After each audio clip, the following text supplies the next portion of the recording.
Polisi berhasil membongkar praktik pembuatan sabu-sabu rumahan dengan bahan baku utama obat sakit kepala dan sejumlah bahan kimia seperti etanol hingga asam sulfat. Beruntung alat dan bahan baku sudah didapatkan, para pelaku mengaku belum sempat memproduksi barang haram tersebut. Lantaran berhasil digerebek petugas terlebih dahulu, bahkan salah satu inisiator pembuatan sabu-sabu rumahan ini pun mengaku nekat memproduksi sabu-sabu karena tingginya peminatan sabu jelang pesta malam pergantian tahun baru mendatang.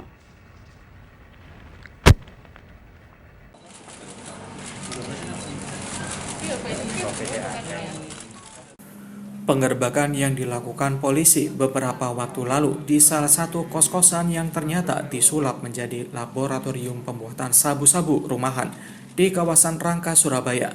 Dari penggerbekan tersebut, petugas berhasil mengamankan 6 orang tersangka, yaitu Ivan Wahyu asal Surabaya, Saiful asal Bangkalan, Madura, M. Rosak asal Surabaya, M. Iqbal asal Tuban, M. Arifin asal Surabaya, dan Mo asal Surabaya.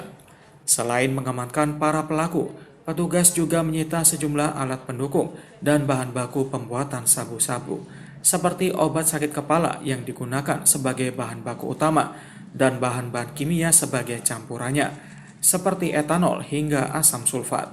Selain itu, disita pula alat-alat pendukungnya, seperti tabung ukur, blender, hingga aluminium foil.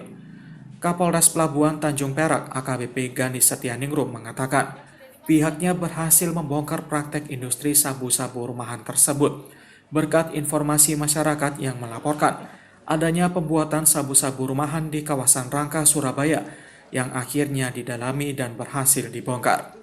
Dari hasil penyidikan diketahui bahwa tersangka Ivan Wahyu yang selama ini menjadi inisiator yang dibantu 5 orang tersangka lainnya. Beruntung para pelaku belum sempat memproduksi barang haram tersebut, lantaran berhasil digerebek jajarannya terlebih dahulu. Meski demikian, pihaknya tak percaya begitu saja, karena ada dugaan para pelaku ini sudah berhasil memproduksi sabu-sabu.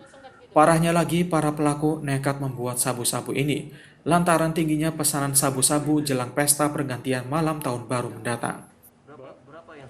Ini adalah berdasarkan hasil informasi dari masyarakat berawalnya, di mana ada tempat lokasi yang digunakan untuk pesta.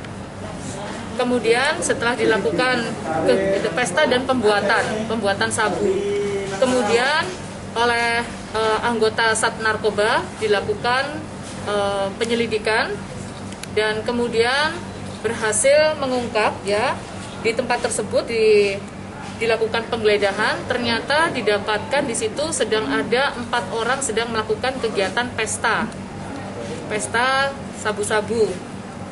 Nah, di tempat TKP tersebut juga didapatkan ada beberapa peralatan yang diduga ini adalah digunakan untuk pembuatan sabu, ya, sabu-sabu tersebut dengan beberapa bahan dasarnya atau prekursornya. Sementara itu, di hadapan polisi, Ivan Wahyu mengaku belajar membuat sabu-sabu secara otodidak dari media sosial YouTube. Bahkan Ivan juga sempat menyebut dari satu jerigen sekali pembuatan bisa menghasilkan 5 hingga 7 gram sabu-sabu. Dari mana? Yang keras, Mas? YouTube. Berapa lama kamu belajarnya? 2 hari. Informasinya, kok bisa tahu dari YouTube, dari mana? Ya, dari internet juga. Apa nama akun YouTube-nya? Lupa, Pak. Mas, barang-barang ini kamu beli sendiri atau gimana, Mas? Sama teman-teman. Sejauh ini sudah pernah jadi nggak sabu yang kamu bikin? Belum pernah. Mas, dalam sekali produksi itu sama menghabiskan modal berapa, Mas? 1 juta. Berapa? 1 jutaan. 1 jutaan. Itu bisa jadi 5-7 gram ya. Selain mengamankan pelaku dan barang-barang pembuatan sabu, petugas juga menyita 1.400 butir pil koplo dan 1 paket sabu-sabu yang ditemukan di dalam kos-kosan yang disulap menjadi laboratorium pembuatan sabu-sabu tersebut. Farid Arman, Surabaya TV.